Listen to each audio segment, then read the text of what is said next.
This is B Train. Introduce yourself. How you doing? I'm Braydon Ruiz. I'm Mo's coach in basketball, also his life mentor, and I'm 26 years old.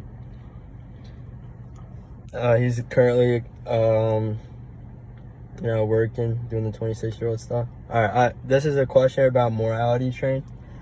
So, was there ever a time in your life where you knew something wrong was gonna happen or was happening, and you knew you should have stopped it, but you didn't?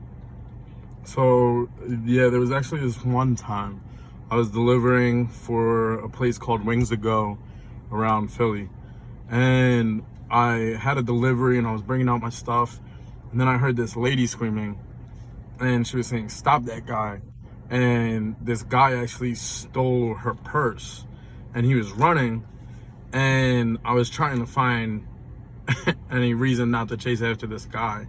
When I feel like I could have chased him down, and I should have stepped up and just chased him down and gotten the courage to do it, I kind of let it happen and just let him run off, and then try to check the cameras after.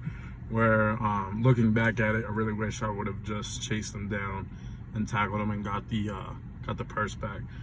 But yeah, that's definitely one time that I didn't do something when I saw it happening. All right, so how did this affect future events in your life when you knew something wrong was gonna happen? It kind of like encouraged me to make sure that I always take care of it right then and there. Usually I try to put an end to problems when I see something's gonna happen or someone's gonna hurt somebody or do something wrong. So that definitely encouraged me to always do the right thing and be ready and always have a reason to stop whatever's gonna happen. Good for you, man. So what's your biggest regret about not attempting to stop this?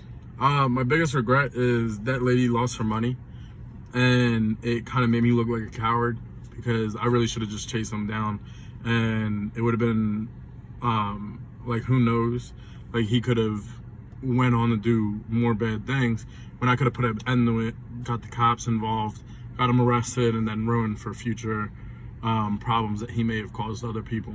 So you talked about being a coward, and I just that was one of my follow-up questions as well. I said, would you consider your reaction during that time as an act of cowardice? Yeah, it was definitely cowardly. Like I said, I was trying to find any reason. So like I even got to the point where I was like looking at my shoes and saw that they were untied and thinking to myself that I can't chase him down. So now I try to always keep my shoes tied and try to prevent any reason why I can't do something and always be ready.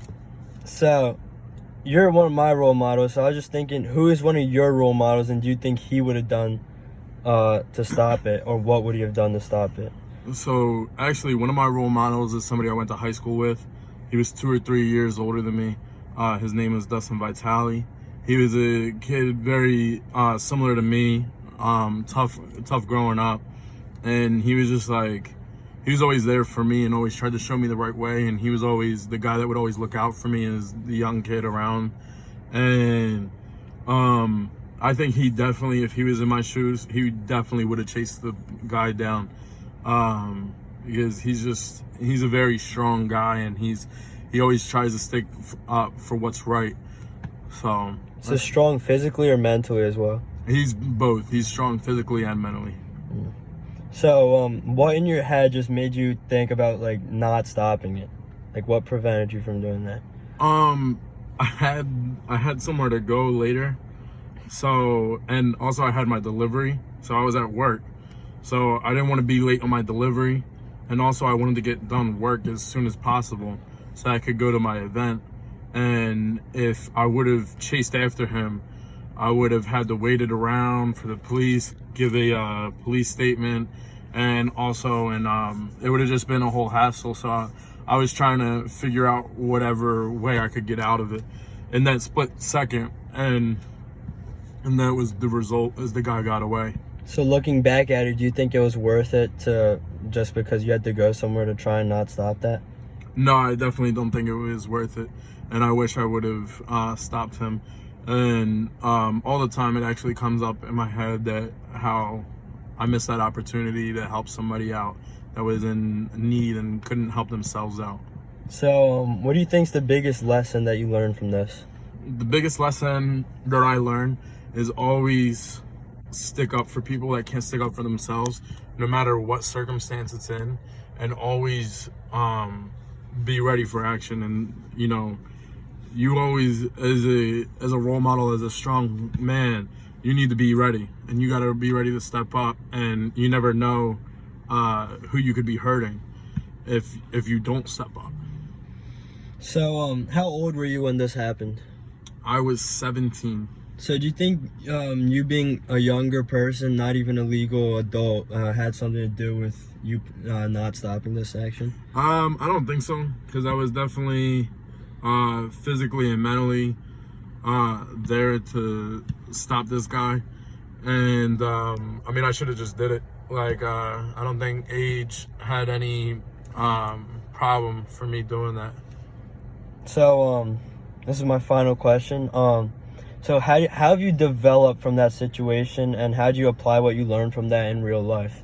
How I developed is, like I said, so whenever I see something happening, like there was even another circumstance when I was at Kohl's and somebody was trying to run away with something, and like I tried to help stop him, but like the guy was already there. The workers were there, and I stuck around in case they needed a statement from me.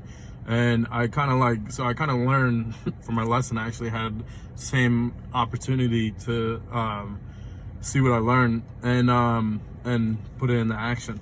And so I kind of like learned that I always need to be there for people and just kind of do it. And so it's helped me develop into a person that always sticks up for what's right and always makes sure that I put an end to whatever is wrong and is going to hurt people. So besides the Kohl's thing, can you give another example where you applied what you learned? Another example would be when I see one of my friends is in a situation where he's going to hurt somebody else from one of his actions. Oh yeah, you do that all the time, basketball. Yeah, so if somebody's gonna hurt somebody with one of his actions, I'm gonna step in. It might not be as major as somebody stealing a purse from an old lady, but it can be something simple as somebody saying something that's gonna tear somebody else down. And what they don't understand is words can travel way further than just a couple actions. So with our kids on our team, all the time we deal with high school players, and they want to talk bad about each other, but we always have to put an end to that to make sure that nobody's gonna carry that home. They always have to end as if they're friends and teammates and brothers.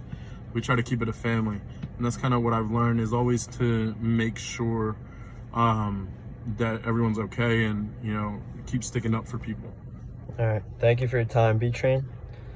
It's good. It was good interviewing you. Yes, sir. All right, this is B-Train, Braydon Ruiz, signing out.